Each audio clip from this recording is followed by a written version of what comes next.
Hello everyone, परीक्षा रथ पर आप सभी का स्वागत है। इस वीडियो लेक्चर का विषय है ज्योग्राफी 6 क्लास एनसीईआरटी का एनालिसिस है और इसमें 3rd चैप्टर है। इससे पिछले जो भी चैप्टर हैं वो चैनल पर आप जाकर देख सकते हैं। ये बेसिक्स है। किसी भी कॉम्पिटिटिव एग्ज़ाम के लिए आप सभी जानते होंगे कि एनसीईआरटी पढ़ना कितना अनिवार्य है, कितना ज़रूरी है और यहाँ से हमारा बेस बनता है, क्योंकि जब बेस रहेगा तभी आप इसके ऊपर चाहे जितना जो भी चीज़ें होंगी, जब जड़ से जुड़े रहेंगे तो उसके ऊपर तना जितना भी फैला लें, ज्ञान का तना चाहे जितना फैला लें, वो आपके लिए हर जगह आप ये समझ सकते हैं कि अगर पृथ्वी की गति आपको पता है, पृथ्वी की जो भी गति होती है, 2 तरह की गति होती है, आपने पढ़ा भी होगा, बचपन से सुना भी होगा कि हमारी पृथ्वी अपने अक्ष पे घूर्णन कर रही है और साथ ही सूर्य के चारों तरफ क्या कर रही है, परिक्रमण कर रही है। घूर्णन कर रही है उसे हम रोटेशन कहते हैं और जो परिक्रमण होता है उसको इंग्लिश में रेवोल्यूशन कहते हैं। और इसी से हमारा दैनिक गति और वार्षिक गति, यानी जो भी मौसम पर प्रभाव या दैनिक जो गतिविधियाँ हैं, दिन या रात की समय अवधि, इन सभी चीज़ों के बारे में जो भी जानकारी हमें मिलती है वो इन्हीं आधारों को एनालिसिस करके, इन्हीं आधारों पे कैलकुलेट करके ही मिलती है। तो इसलिए इस वीडियो में अंत तक बने रहिएगा, क्योंकि इसमें बहुत सारे मल्टी डायमेंशन में चीज़ों को लिया गया है। ये 6 क्लास की एनसीईआरटी सिर्फ आपको ज्योग्राफी विषय तक ही सीमित नहीं रखती है, ये आपके जीवन के कई डायमेंशंस को भी क्लियर करती है। क्यों? क्योंकि ज्योग्राफी क्या है? ज्योग्राफी का मतलब है आपका जीवन जिससे जुड़ा हुआ है। पृथ्वी एक ग्रह है, आप यहाँ पे क्या हैं? एक यात्री हैं, और यहाँ पे आपकी यात्रा जो है आपकी जीवन है। जीवन में आपकी जो भी समय अवधि है और मौसमी जो भी चीज़ें हैं, परिवर्तन है, क्या है, कैसे है, ये सारी चीज़ें क्या है आपकी लाइफ में कहीं ना कहीं हर तरह से हर पल में आपको इफ़ेक्ट करती है। तो इसी टॉपिक को हम और डिटेल में जो इस पे 6 क्लास की एनसीईआरटी में दिया गया है उसको आप देखेंगे, तब जानेंगे कि इसकी क्या एप्लीकेशन है आगे तक और कैसे आपको एडवांस टेक्स्ट बुक से पढ़ने में बाद में सहूलियतें मिलेंगी जब आप इसको समझ लेंगे। तो चलिए टॉपिक की ओर बढ़ते हैं।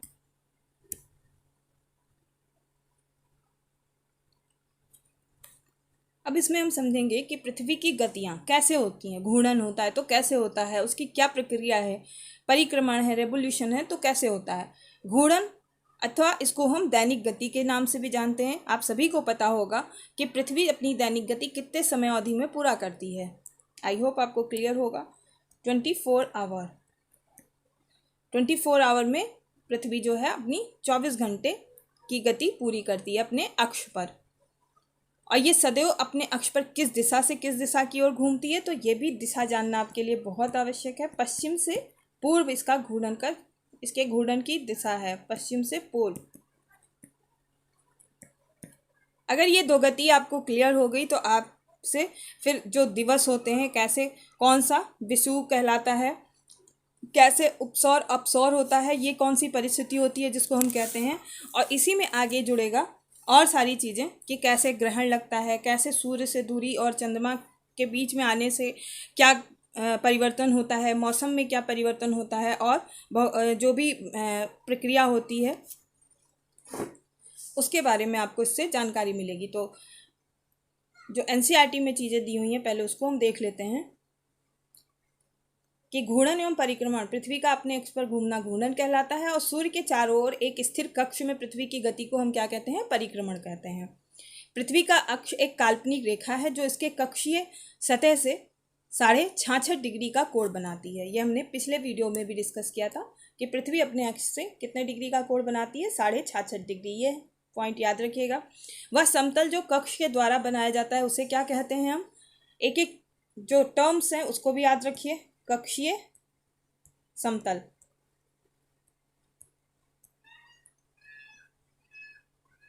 पृथ्वी सूर्य से प्रकाश प्राप्त करती है। सभी को पता है कि सूर्य ही एकमात्र वो सोर्स है जिससे सभी हमारी पृथ्वी के साथ साथ ब्रह्मांड के जो भी ग्रह तारे हैं सब कुछ सूर्य एक तारा है और उसी से ऊर्जा प्राप्त करते हैं। पृथ्वी का आकार गोले के समान है, इसलिए एक समय में सिर्फ इसके आधे भाग पर ही सूर्य की रोशनी प्राप्त होती है।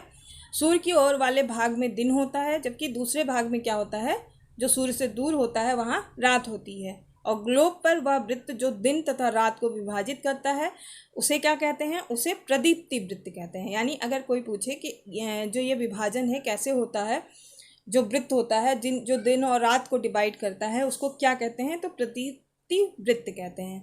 यह वृत्त अक्ष के साथ नहीं मिलता है, अक्ष के साथ ये वृत्त नहीं टच करता है।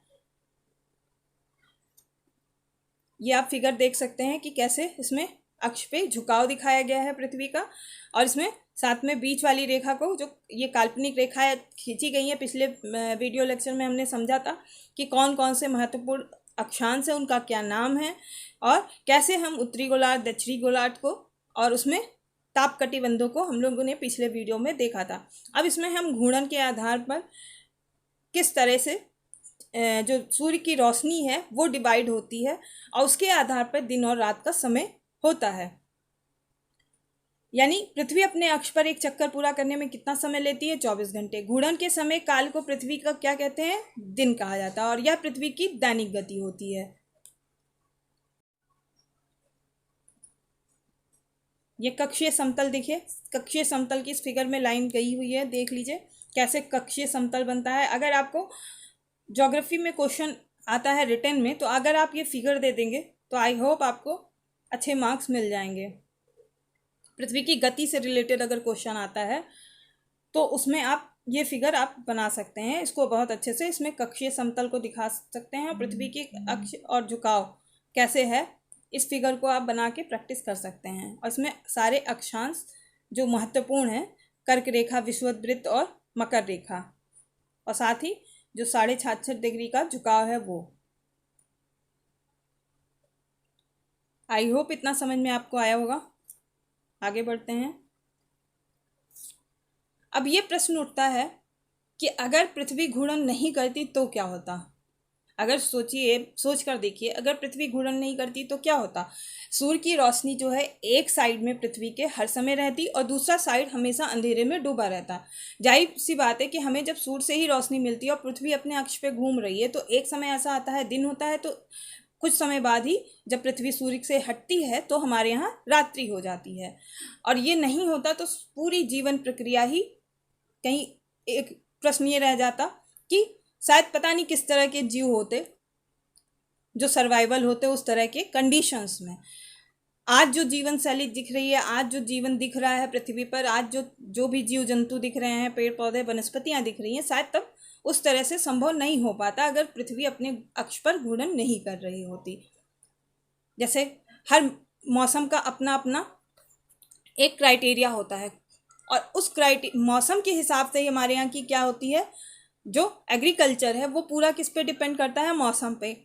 कुछ खाद्यान्न जो है वो गर्मी के हैं, कुछ खाद्यान्न जो हैं हमारे वो जाड़े के हैं, बरसात के हैं, कुछ ऐसे हर मौसम के, हर वेदर के हिसाब से जो परिवर्तन होता है। कुछ वसंत ऋतु में पैदावार होती है, तो कुछ, यानी पूरी जो प्रक्रिया है मानव जीवन से जुड़ी हुई या जीव जंतुओं से जुड़ी हुई, वो किससे डिपेंड करती है?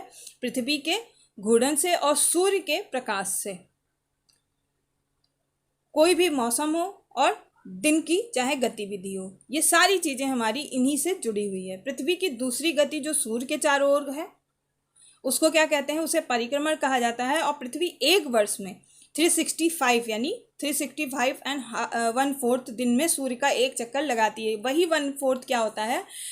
जो 1/4 6 आवर है, 6 आवर, यही चौथे साल में क्या होता है? 24 आवर 24 आवर में कन्वर्ट होता है, और यही एक दिन में कन्वर्ट होके आपका लीप ईयर बनता है, जो आपका फरवरी माह में 29 डेज का बन जाता है। तो लीप ईयर कैसे होता है? इसी के कारण होता है, पृथ्वी की हमारी जो सूर्य के चारों ओर गतिविधि है उसके कारण होता है। अगर स्टेटमेंट बेस्ड क्वेश्चन आते हैं और उसमें ये स्टेटमेंट दे दिया जाता है कि जो हमारा लीप ईयर है वो पृथ्वी की परिक्रमण के कारण होता है, तो जाहिर सी बात है, हाँ, परिक्रमण के कारण ही पृथ्वी जो सूर्य के चारों ओर चक्कर लगाती है, उससे वो जो 6 आवर एक्स्ट्रा जो समय लगता है उसी को हम चौथे वर्ष में क्या करते हैं? एक दिन के रूप में जोड़ के उसको वो फिर वो वर्ष कितने दिन का हो जाएगा? 366 डेज का, यानी लीप ईयर कितने वर्ष कितने दिनों का होता है, तो ये एक फैक्ट भी आपके दिमाग में होना चाहिए। 366 डेज का, 366 डेज होते हैं इसमें। ये देखिए अलग अलग अवस्थिति है पृथ्वी की कि किस डेट में कब सूर्य का जो प्रकाश होगा किस भाग पे पड़ेगा। ये फिगर अपने आप में बहुत ही क्लियर दिया हुआ है। इसमें आप देख सकते हैं कि कैसे पृथ्वी का जो अलग अलग दिवस में, जैसे 21 मार्च को अगर हम देखें तो उत्तरी गोलार्ध और दक्षिणी गोलार्ध दोनों में किस तरह का वेदर होगा, क्या मौसम होगा, क्या कहा जाएगा, ये सारी चीज़ें इसी अवस्थिति से हमें पता चल जाती है। जैसे 21 मार्च को कैसी गति है, सूर्य की रोशनी कैसे पड़ रही है, किस भाग पे, दक्षिणी गोलार्ध पर ज़्यादा है। वहीं जब 22 दिसंबर का दिन आएगा तो 22 दिसंबर को किस साइड में गति ज़्यादा रोशनी पड़ रही है, तब उस समय दक्षिणी गोलार्ध में ग्रीष्म ऋतु होगा 22 दिसंबर को, और उत्तरी गोलार्ध में शीत ऋतु होता है। उसी तरह जब विषु का समय आता है, 23 सितंबर को विषु का समय आता है, और उस समय उत्तरी गोलार्ध में शरद ऋतु और दक्षिणी गोलार्ध में वसंत ऋतु की शुरुआत होती है। फिर 21 जून के समय में उत्तरी अयनांत होता है, उत्तरी गोलार्ध में उस समय ग्रीष्म ऋतु और दक्षिणी गोलार्ध में शीत ऋतु होती है। यानी ये सारे मौसम का जो ऋतुएं हैं, किस किस दिवस में सूर्य के प्रकाश का जो पृथ्वी को प्राप्त हो रहा है, उसके आधार पे हम ये सारे दिवस का निर्धारण करते हैं। साथ ही इसी से हमें ये पता चलता है दिन रात का छोटा व बड़ा होना, पूरी इसकी भी जानकारी हमें यहीं से मिलती है कि कैसे। और उपसौर और अपसौर को समझ लीजिए क्या होता है। यहाँ पे कन्फ्यूजन बहुत होता है एस्पिरेंट्स में कि उपसौर क्या है और अपसौर क्या है। उपसौर पेरिहेलियन को कैसे हम डिफाइन करेंगे, पृथ्वी जब सूर्य के निकटतम दूरी पर होती है, ये याद रखिएगा। उपसौर मतलब छोटा ऊ आ रहा है तब में ही बोलने में, पेरिहेलियन मतलब कि पृथ्वी जब सूर्य के निकटतम दूरी पर होगी तो उसको हम कहते हैं उपसौर। ऐसी स्थिति सामान्यतः कब होती है, किस डेट में होती है, तो 2 से 5 जनवरी का जो समय काल होता है उस समय उपसौर की स्थिति होती है। और अपसौर क्या होता है, एपहेलियन, उसको पृथ्वी जब सूर्य से अधिकतम दूरी पर होती है, इसे हम अपसौर कहते हैं। ऐसी स्थिति सामान्यतः कब होती है, किस डेट में होती है, तो 4 से 7 जुलाई का जो समय होता है, इस समय के मध्य में ये अपसौर का समय कहलाता है। आई होप इतना आपको समझ में आया होगा। साथ ही दिन और रात का छोटा या बड़ा होना कैसे होता है। दिन और रात का जो छोटा या बड़ा होना होता है कि पृथ्वी चूंकि अपनी धुरी पे क्या है, झुकी हुई है। अगर ये झुकी हुई नहीं होती तो दिन और रात की अवधि क्या होती, समान होती, परंतु झुकी हुई है तो इसलिए अलग अलग समय काल में अलग अलग टाइप के, कभी दिन हम सुनते हैं दिन लंबे हो रहे हैं, रातें बड़ी हो रही हैं, रातें छोटी, दिन लंबे। तो गर्मियों में क्या होता है, दिन बड़े होते हैं, रातें छोटी होती हैं। जाड़े में क्या होता है, ठंड के समय में दिन छोटे होते हैं, रात बड़ी होती है। क्यों कहते हैं कि रात की अवधि ज़्यादा हो गई और दिन की अवधि, क्यों, क्योंकि सूर्य के चारों तरफ पृथ्वी जो चक्कर लगा रही है उससे जो प्राप्त रोशनी है वो अलग अलग समय काल पे अलग अलग है। इस वजह से ये दिन और रात की छोटा बड़े होने की प्रक्रिया होती है। क्योंकि इसमें क्या होता है कि एक गोलार्ध में दिन सदा ही बड़े और रातें छोटी होती हैं, जबकि दूसरे गोलार्ध में रातें बड़ी और दिन छोटे होते हैं परिक्रमा के समय। परंतु विषुवत रेखीय जो भाग होता है हमारा, उसको अगर उस पर क्या है, उस पर सूर्य की रोशनी सबसे ज़्यादा प्राप्त होती है, इसलिए वहाँ के दिन अलग होते हैं। वहाँ गोलार्ध में क्या होता है, दिन और रात की अवधि में अंतर काफ़ी पाया जाएगा सभी भागों में। विषुवत रेखा पर सदैव क्या होता है, दिन रात बराबर होता है। और बाकी क्षेत्रों में क्या होगा, दिन और रात की अवधि में अंतर पाया जाएगा। ये फैक्ट याद रखिएगा कि विषुवत रेखा पे सदैव दिन और रात बराबर होते हैं। अब यहीं से निकल के आया, चूँकि विषुवत रेखा हमारी ऐसे गई है और यहाँ पे सूर्य है। अब पृथ्वी जो चक्कर लगाती है अलग अलग अवस्थितियों में, लेकिन सूर्य की रोशनी क्या होती है सबसे ज़्यादा यहाँ पे एक बराबर मात्रा में, लेकिन बाकी जगह क्या होता है, अलग अलग मात्रा में। यहाँ तक आते आते क्या होता है, उत्तरी ध्रुव और दक्षिणी ध्रुव पे रोशनी एकदम कम हो जाती है सूर्य की।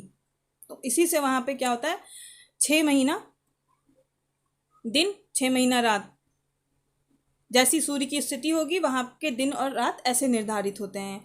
विषुवत रेखा पर सदैव दिन और रात बराबर होते हैं।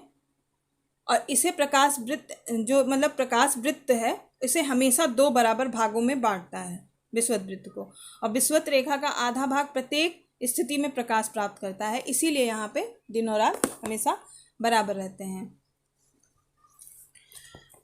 पृथ्वी पर दिन और रात की स्थिति कैसे हम निर्धारित करते हैं कि जैसे अभी हमने देखा उस फिगर में दिया हुआ था कि 21 मार्च से 23 सितंबर की अवधि में उत्तरी गोलार्ध में सूर्य का प्रकाश कितने घंटे रहेगा, 12 घंटे या उससे अधिक समय तक प्राप्त होता है। और दिन बड़े होते हैं, रातें छोटी हो जाती हैं। जैसे जैसे हम उत्तरी ध्रुव की ओर जब हम बढ़ेंगे तो वहाँ पे क्या होगा कि दिन की अवधि भी बढ़ती जाती है। और उत्तरी ध्रुव पर तो जो दिन की अवधि है वो 6 महीने की हो जाती है। 23 सितंबर से 21 मार्च तक सूर्य का प्रकाश दक्षिणी गोलार्ध में क्या होता है, 12 घंटे या उससे अधिक समय तक प्राप्त होता है। और जैसे जैसे हम दक्षिणी ध्रुव की ओर बढ़ते हैं दिन की अवधि भी तब बढ़ती जाती है। और दक्षिणी ध्रुव पर इसी कारण क्या होता है, फिर 6 महीने का दिन रहता है। तो ऐसे में हम देख सकते हैं कि उत्तरी ध्रुव तथा दक्षिणी ध्रुव दोनों पर ही क्या होता है, 6 महीने तक दिन व 6 महीने तक रात होती है। और ये सिर्फ और सिर्फ पृथ्वी की झुकाव, घूर्णन और परिक्रमण के गतिविधि के कारण होता है। अब एनसीईआरटी के अनुसार कुछ ये एक्स्ट्रा इन्फॉर्मेशन, एक्स्ट्रा चीज़ें थी कुछ, जैसे 22 दिसंबर को दक्षिण ध्रुव के सूर्य की ओर झुके होने के कारण मकर रेखा पर सूर्य की किरणें सीधी पड़ती हैं।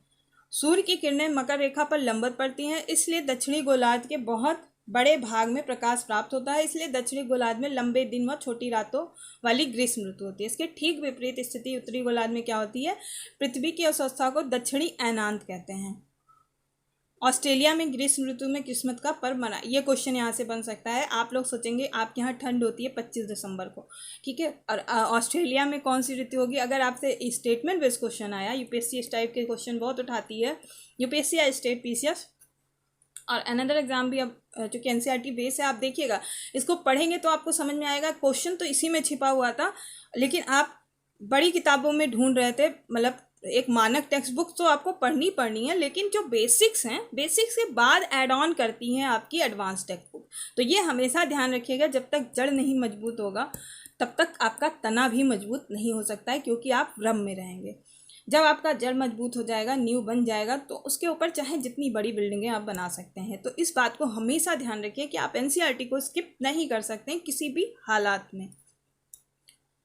अब यहाँ से ये बात मिली कि ऑस्ट्रेलिया शायद नहीं ध्यान जाता, पढ़ते समय आपका ध्यान नहीं जाता, क्वेश्चन आता तो शायद आपको यही लगता है कि आप अपने यहाँ के वेदर के हिसाब से वहाँ का वेदर डिसाइड करते हैं। वहीं जिन्होंने एनसीईआरटी पढ़ी होगी वो इस चीज़ को उनकी नज़र से गुजरा होगा और वो ये चीज़ अच्छे से पकड़ लेंगे कि हाँ, अगर स्टेटमेंट में आया ऑस्ट्रेलिया में ग्रीष्म ऋतु में क्रिसमस का पर्व मनाया जाता है, ठीक है, आपको लगेगा ये रॉन्ग स्टेटमेंट है। बट अगर आपने सही से मैपिंग कर ली है, सही से चीज़ें पढ़ ली हैं, फिजिकल ज्योग्राफी अच्छे से पढ़ लिया है और ये बेसिक्स जो हैं पृथ्वी के बारे में, उसकी गतिविधि के बारे में, सोलर सिस्टम, ये सारी चीज़ें बेस आपका क्लियर है, तो आपको फिर और चीज़ें जो उससे एप्लीकेशन बेस है उस पर आप खुद अप्लाई कर पाएंगे ये चीज़ कि हाँ, हमारा जो भारत है वो किस गोलार्ध में है, कितने अक्षांश पे है, और जो दूसरे देशों की अवस्थिति है और कॉन्टिनेंट, वहाँ के जो मेन प्लेसेस हैं, इंपॉर्टेंट प्लेसेस हैं, उनको आप एटलस में आप रोज़ एटलस देखना शुरू कर दीजिए, तो आपको काफ़ी हेल्प मिलेगा। एक समय में, एक साथ में आप पूरा एटलस नहीं याद कर सकते हैं, लेकिन रोज़ रोज़ देखते देखते आपको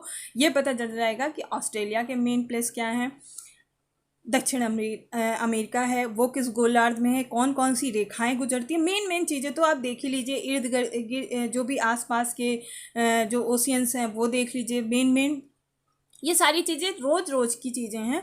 जब आप ये ज्योग्राफी में करते चलेंगे तो एकदम से ज्योग्राफी एक बहुत ही व्यापक चीज़ें हैं, व्यापकता में है ये ज्योग्राफी का जो कॉन्सेप्ट। छोटे छोटे कॉन्सेप्ट आपको समझने के लिए एकदम दिमाग को खुला रखना होगा, अपने रोज़मर्रा की जीवन को अवलोकन, हर समय अवलोकन करना होगा, एनवायरनमेंट को अवलोकन करना होगा, जो भी गतिविधियां हो रही हैं उसको आपको को रिलेट करके देखना होगा। तब ऑब्जर्वेशन से जो होता है एक व्यक्तित्व का कंप्लीट विकास होना शुरू होता है। रटने से नहीं होगा कि हाँ, पृथ्वी की इस अवस्था को हम दक्षिण अयनांत कहते हैं, इस दिवस में ये होता है तो दक्षिणी अयनांत होता है, ये रट लिया आपने नहीं।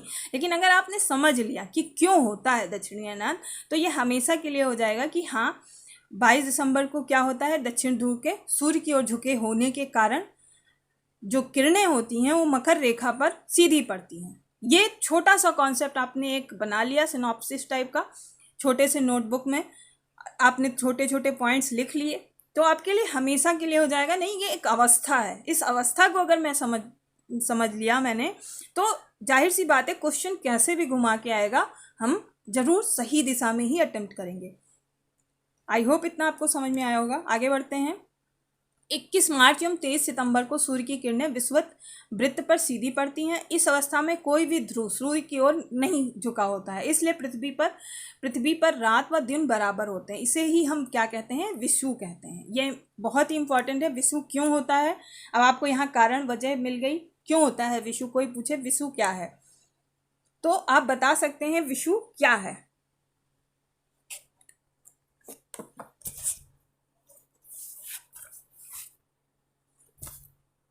कि 21 मार्च एवं 23 सितंबर को सूर्य की किरणें कहाँ पड़ती हैं, विषुवत वृत्त पर पड़ती हैं। विषुव यानी विषुवत वृत्त, सीधी पड़ती हैं। और इस अवस्था में क्या होता है, ध्रुव सूर्य की ओर नहीं झुका हुआ होता है। और इसलिए पूरी पृथ्वी पर, ये बात है पूरी पृथ्वी के लिए कही जा रही है, यानी सभी जगह पे एक से दिन और एक से रात होते हैं 21 मार्च और 23 सितंबर के दिन। 23 सितंबर को उत्तरी गोलार्ध में शरद ऋतु होती है, जबकि दक्षिणी गोलार्ध में वसंत ऋतु होती है। 21 मार्च को स्थिति इसके विपरीत होती है, जब उत्तरी गोलार्ध में वसंत ऋतु तथा दक्षिणी गोलार्ध में शरद ऋतु। जाहिर सी बात है कि अगर एक तरफ उत्तरी गोलार्ध में जो भी दिवस होगा उसके विपरीत ही हमारे दक्षिणी गोलार्ध की ऋतु होगी।